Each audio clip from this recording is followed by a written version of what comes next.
Eis que o Senhor vem cavalgando numa nuvem ligeira, e entrará no Egito. Estas palavras, tiradas do livro de Isaías, capítulo 19, ecoam através dos séculos com uma força avassaladora. Imagine a cena: o Egito, a grande superpotência da antiguidade, símbolo de poder, de sabedoria, de uma civilização que construiu pirâmides e decifrou os céus. Agora essa nação treme. Não é um exército humano que se aproxima com seus carros e cavalos. É algo muito maior. É o próprio Criador do universo, montado numa nuvem veloz, entrando no coração do império. A profecia continua, e o impacto é imediato e devastador. Os ídolos do Egito se abalarão diante dele, e o coração dos egípcios se derreterá no meio deles. Tudo aquilo que era considerado forte, eterno, desmorona. As estátuas dos deuses, objetos de adoração e temor, tremam e queimam. A confiança, a coragem do povo egípcio, se dissolve como cera no fogo. O que antes parecia inabalável, agora se revela frágil diante da presença do Deus verdadeiro. Mas o juízo não vem apenas de fora, a destruição começa por dentro. O Senhor diz: "E porei os egípcios contra os egípcios, e pelejarão cada um contra o seu irmão, e cada um contra o seu próximo, cidade contra cidade, reino contra reino. A unidade nacional se fragmenta. A guerra civil irrompe. A sociedade se desfaz em conflitos internos. Uma implosão social que ninguém pode conter. A ruína não é apenas uma derrota militar, mas um colapso profundo e inevitável, nascido da própria divisão. E o espírito do Egito se esvaecerá no meio dele, e destruirei o seu conselho." A famosa sabedoria egípcia, seus conselheiros, seus estrategistas, tudo isso se perde. A clareza de pensamento desaparece. Em desespero, eles buscam respostas em lugares errados. Consultarão os ídolos, os encantadores, os necromantes e os adivinhos. Mas a resposta não virá. Porque a sabedoria humana, por mais sofisticada que pareça, se torna inútil e vazia quando Deus se levanta em juízo.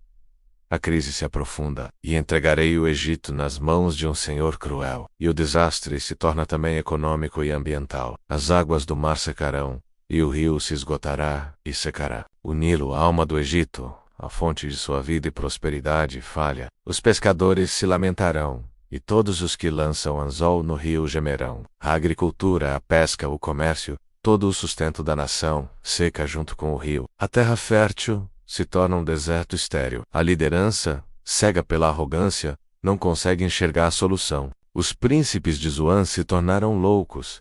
Os conselheiros de Faraó deram conselhos insensatos. O Egito, antes orgulhoso e imponente, agora tropeça como um bêbado, perdido, sem direção, em meio à sua própria ruína. Mas aqui, no meio do caos e do juízo, a profecia muda de tom de uma forma surpreendente e maravilhosa. Há uma reviravolta de esperança, uma luz que brilha na escuridão do julgamento. Naquele dia haverá um altar ao Senhor no meio da terra do Egito, e um monumento ao Senhor junto à sua fronteira. No coração da nação que um dia o desafiou, agora se ergue um altar de adoração. O monumento não é mais para um faraó, mas para o Rei dos Reis. E o Senhor se dará a conhecer ao Egito, e os egípcios conhecerão ao Senhor naquele dia. O mesmo povo que tremeu de medo, agora se prostra em adoração.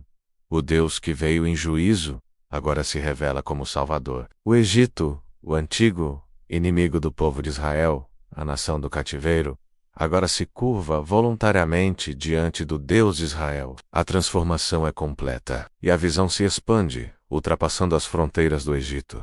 Naquele dia, haverá estrada do Egito até a Assíria. A Assíria, outra superpotência brutal, outro inimigo histórico de Israel. Agora, uma estrada conecta os antigos rivais. E os assírios irão ao Egito, e os egípcios à Assíria, e os egípcios adorarão com os assírios. A inimizade é substituída pela comunhão, a guerra pela adoração conjunta. E então, o clímax da profecia: Israel será o terceiro com o Egito e com a Assíria.